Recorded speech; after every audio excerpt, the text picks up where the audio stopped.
Welcome to Series 4 of our Structural Design Masterclass. So we are uh, currently running the design of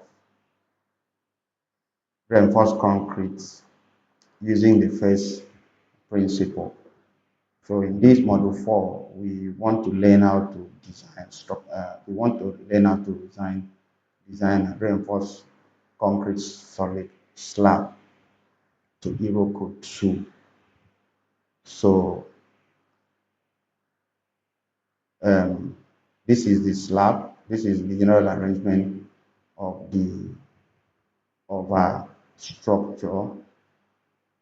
And when from inspection, you realize that this particular panel, which is panel 1, seems to be the most critical. And we want to design this particular panel 1 and possibly apply the reinforcement to the other panel of the slab. Okay, so the first thing we want to do is for us to identify the aspect ratio of this. So we have to identify the aspect ratio of this slab using the LX over LY over LX, and that is to help us know if this slab is actually one-way spanning slab or two-way spanning slab. And I also want to say this, that even though the aspect ratio of the slab might be less or equal to 2, it is not compulsory that all the slab where the aspect ratio is less or equal to 2 should be designed as two-way spanning slab. And you know that two-way spanning slab simply means that the main reinforcement will be placed on both the short span and the long span. So it is not really very economical. But the decision to adopt either two-way spanning slab or one-way spanning slab will really depend on the experience of the design engineer. So what I want to do right now is at least to show you the number one condition that will help you to determine if a particular slab is one-way spanning slab or two-way spanning slab. So we look at this as our LX. So this is the LX. This is our LX. So let's go to let's determine that. So the LX is 6,500. Then, sorry, the LY is 6,500. Then the LX is 4,500 as well. So from here you can see that the aspect ratio is 1.4, which is less than 2. It is less than 2. Now, a two-way spanning slab is that slab that has the aspect ratio to be less or equal to 2. To be less or equal to 2. So the first condition here is, number one, is to determine the aspect ratio of this slab, which we have just done. So the second condition is for us to look at the age condition of the slab. So this, if you look at this slab, you see that there is a continuous slab on this side. There is a continuous slab on this other side. There is also a continuous slab on this side.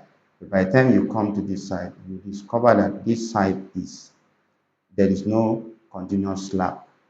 So this can help us to identify the type of slab or with respect to the age condition. So we can say that this slab is actually one long edge discontinuous. So let's go back and establish that second condition for the design of the slab. So considering panel 1 as the most critical of the panel, two-way spanning slab, one long edge, okay. one long edge discontinuous. So this is how it is being represented, one long edge discontinuous. So let's now go back to our um, preliminaries so that we know how to, at least we have established the aspect ratio of the slab. We have also established the edge condition of the slab. So the next thing we will do now is to begin to look at the load that will come on the slab and possibly the code that we are going to use for the design. Okay, so here we have to outline this because from my years of, teaching the reinforced concrete design in the online space, most of my students find it difficult for them to really understand the type of code that they should use and how to go about sorting out information from short code. So I have to take time to outline this for clarity and to also help them to navigate the template of how to design solid slab. So code that will be considered in the design of the solid slab are number one, BS 8500 part 1, BS 8500 part 1. So BS 8500 part 1 has to do with concrete. So this is how it looked like. Okay, so this is how it looks like. This is how it looks like. So concrete. So it deals with concrete, concrete specification, durability condition, environmental condition, exposure condition, everything that you need that has to do with the concrete. This is the code that we are going to use. This is the code that we will also use for us to determine the type of concrete that we should use depending on the intended use of the structure. So this is what you need when you are designing reinforced concrete slab. So this is one of the code that you will need. Then the next one is the Eurocode 0, which is basic of structural design. Basic of structural design. Now, what is the function of this code? The function of this code is to help you know the basic condition that that is required by Eurocode for you to embark on structural design. For you to embark on structural design, for instance, it defines the it defines the the the the structure life the it defines the life of the structure, the life of the structure. It helps you to define the service life of the structure that you want to embark on. For instance, we have service life for bridge, we have service life for residential building, we have service life for other structure, service life for temporary structure. So this is the code that you need, and this is how it looks like. Okay, this is how it looks like. Basis of structural design. Basis of structural design. So basis of structural design. Basis of structural design. So it's formed the foundation for decision making when you are designing. So it gives you a clue on the design life, the design working life of the structure. Then the next in our list is Eurocode 1. Eurocode 1, action on structure. So action in Eurocode simply means load. So this is where all manners of load is being defined. all manners of load that act on the structure. This is where you pick those information, and this is how it look like. Eurocode 1.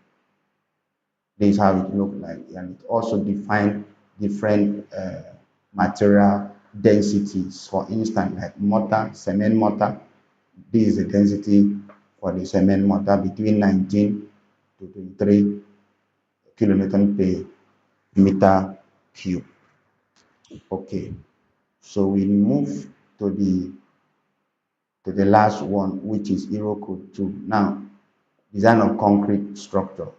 I call this one reinforced concrete design Bible.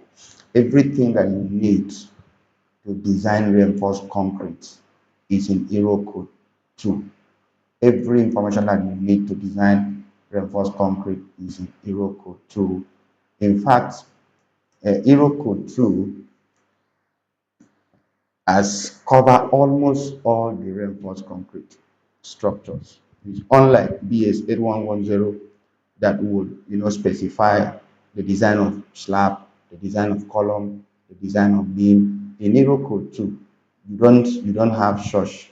Everything is embedded in Eurocode 2. There is no that you can hardly find a clause where will guide you which deals specifically on the design of slab. So they take all the structures and just give you a general guideline on how to navigate your way in terms of the structure design.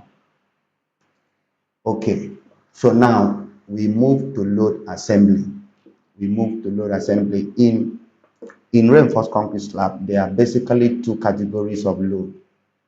There are basically two categories of load. We have the dead load and we have the imposed load. Now, dead load consists of, we can call dead load permanent load. They are permanent load. You can call them permanent load. You can call them permanent load.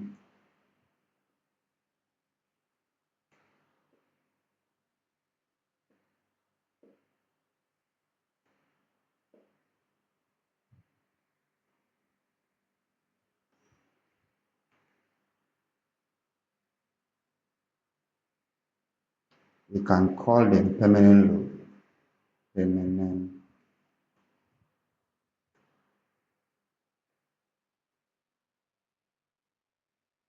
permanent load on the structure. So it consists of set weight of the structure, finishes, partition allowance, screeding, wall load, and so on and so forth. So it is actually a load that is on the structure permanently. Permanently, it constitutes the safe weight and permanent load of that structure. So we have the next one, which is imposed load. Now, imposed load are known. Imposed load is also called live load. So they are transient in nature. That is what I mean by transient in nature is that they are movable in nature. They are not completely like dead load that remain permanently on the structure. Imposed load can be moved at any time. They can remain in the structure for 10 years. They can remain in the structure for 1 day. They can remain in the structure for 6 months, for 1 year, for 2 years, for 3 years. But they are not really dead load. So they depend on the structure of the. They depend on the nature of the structure. So when we are talking about the magnitude of imposed load, they depend on the nature of the structure. For instance, the magnitude of imposed load on a church is not the same for residential building. The magnitude of imposed load in um, in um, in a factory is not the same magnitude of imposed load in a residential building.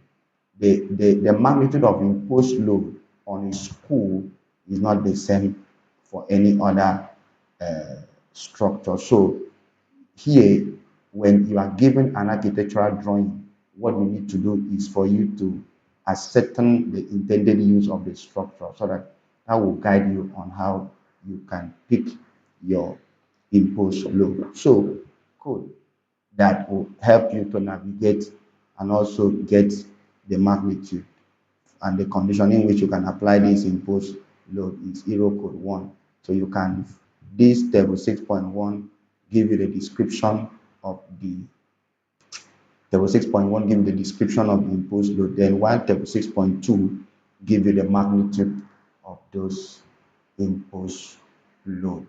Okay, so let's just delve into the design properly.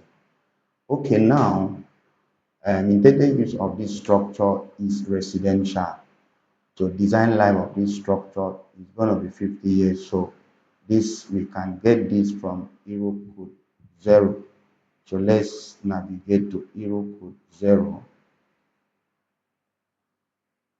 so that we can have an idea of that design working life of that structure.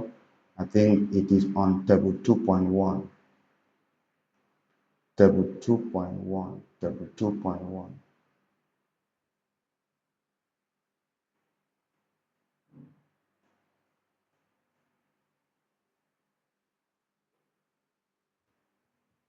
Table 2.1.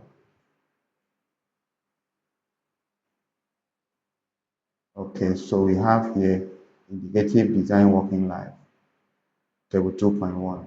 So design working life category. So we have the indicative design working life in terms of years. Then we have example of the structure.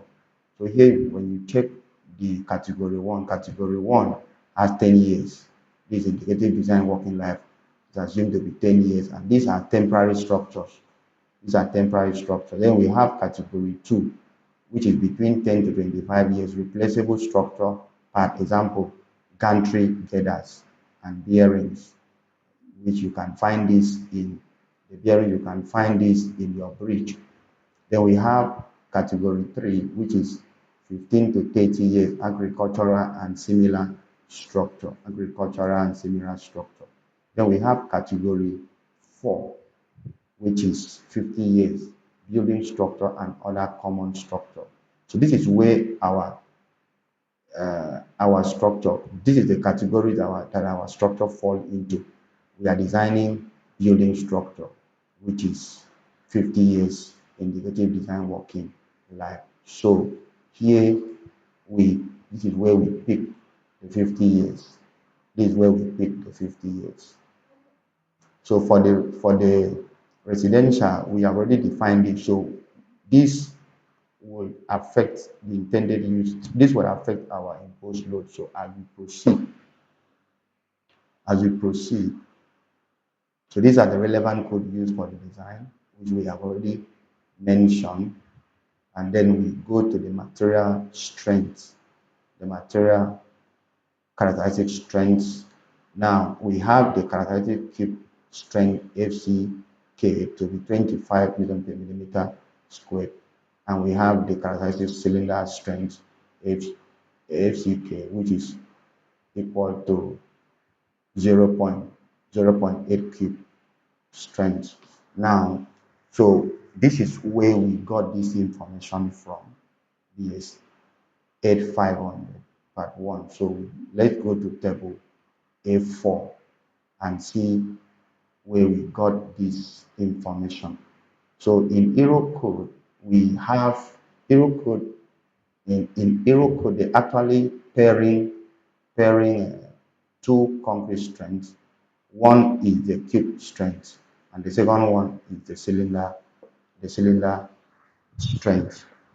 But when you are doing design, you have to use the worst scenario to do the design. You have to use the worst concrete scenario to do the design. So in this case, we are going to use grade 20, which is 20 newton per millimeter squared to do the design. So let's see how this is being represented in BS 8500. So we come to BS 8500 under A4. Annex A4, Annex A4. I think this should be, yes, I think this should be Annex A4. So let me rotate this. Okay. Durability recommendation for reinforced or pre-stressed element with intended working life of at least 50. So you see that we are actually picking this information in accordance with the indicative design working life, which is 50 years, So here we have nominal cover in mm, nominal cover in. So here this is the exposure class. The exposure class is XC1, and we are working with 15 plus uh, uh, design deviation, 15 plus this allowance for design deviation. So I think as we move further, you will understand why we are working with it. So we are actually picking this because of the number one, the exposure condition, and number two, the fire resistance. So we are using a fire resistance of 60, which is 1 hour for our design. So this is what we are picking: C2025, C2025. So this is where you pick your information. This is where you pick your information. This is where you pick your information. And this depends on your cover. Now, what this nominal cover means is that this 15 should be the minimum. This should be the minimum cover for this class of concrete. This should be the minimum cover for this class of concrete. You cannot provide anything less than 15. Okay, so let's go. Okay, so we have seen where we pick that information. Then we have the characteristics yield strength of steel to be 410. You know, in Eurocode recommend recommend from I think from 500. That there's a range that Eurocode recommend. I think from 500 above. But because of the country that we are, so because of the country that we are and the standard of material in our country, so we have to, you know, adopt this characteristic strength of steel to be 410. Steel to be 410. Then we have the unit weight of concrete to be 24. Unit weight of concrete to be 24. Then the density of 25. 25. Then this density here to be, so we have this density here also to be 25. So let's change this to 25 also, because Eurocode then adopts density of concrete to be 25. So the unit weight of 225 block is 2.87. 2.87. Then for roofing load, for the roofing loading, the live load for the roof load is 1.5. 1.5. Then the roof loading is 1.5. Then live load is 2.0. So let's see how we pick this live load to be 2.0. If need be for us to edit, so we can edit it. Okay, so we go to the code that will guide us in that. When we are picking action on structure, Eurocode 1.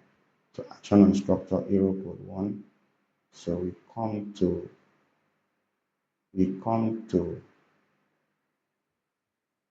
Eurocode 1.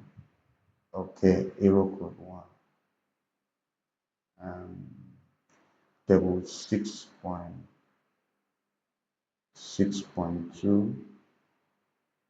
Table 6.1. Table 6.1 actually give us description of the category. So here we have category A for domestic and residential activity. So we have rooms in residential buildings and houses, bedroom and ward in hospital and all those blah blah blah. Okay, so we have B, office, C, area where people may congregate, with the exception of area defined under category A and B and B prime. So let's just move to the one that has to do with us. So here we establish that our building falls under category A. It falls under category A. So under category A, we have the floor. So the imposed load for the floor is between 1.5 to 2.0. Now for the staircase, it falls between 2.0 to 4. For the balcony, it falls between 2.5 to 4. Since we are designing floor, so that is why we pick 2.0. So that is how we pick the 2.0 that we now apply in our um, loading information. Okay, wall load and finishes. Wall load and finishes. Wall load and finishes, we have 3.47. Then we have the spreading. Then finishes is 0.6. Now, I want to describe how if you check this, I think let me do this. Now, if you check this, we have actually added 0.6. So how do we get this 0.6?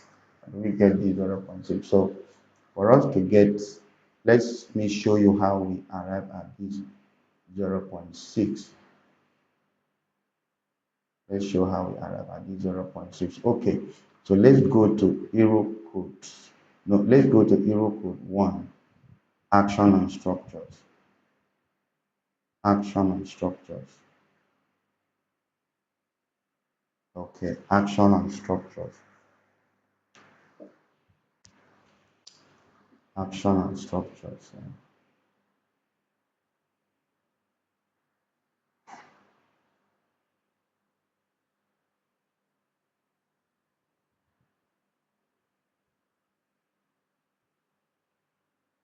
So I think maybe I will come back. I will come back to that roof. I'll come back to that roof so that I can explain something about the roof. But let's just get this out first. Okay. So now under Annex A, Table A1, under Annex A, Table A1, so we can under this we can say that Annex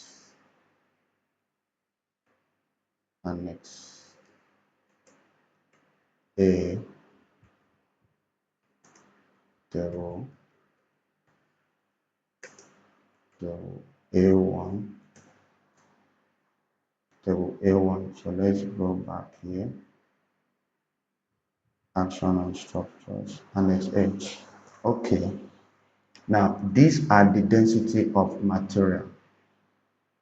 Now finishes on the wall constitute of cement mortar, and the density of cement mortar is between 19 to 23 kilonewton per meter cube. Okay, now the thickness of the plastering is about 13 mm.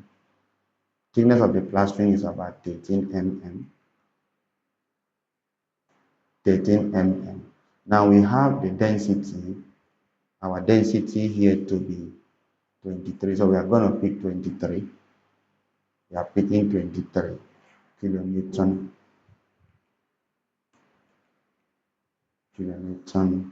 meter cube. Now we can actually convert this to meter by dividing it by 1000. So this will give us 0.013. So from here, for us to get this, so what is going to, remember that this is in meter. This one here is in meter. This one is in meter cube. So what is going to happen here is that for us to have the finishes on just one side, we multiply this by this. That will give us 0.29. So we can approximate it to be 0.3. So this, we can approximate this to be 0.3. Fine. This is on one side of the wall. This is meter. One side of the wall. Okay.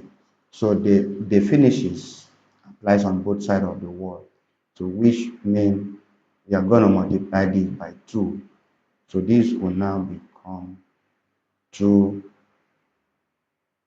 times this, and this will give us, we can also approximate this. They will give us 0.6. That is how we got this 0.6. And remember that this is kilonewton per meter cube, while this one is a meter. So this will now give us 0 kilonewton meter squared. So this will also give us kilonewton meter squared. So that is how we arrive at this. Okay, I think we stop this model here so we can continue in our next model.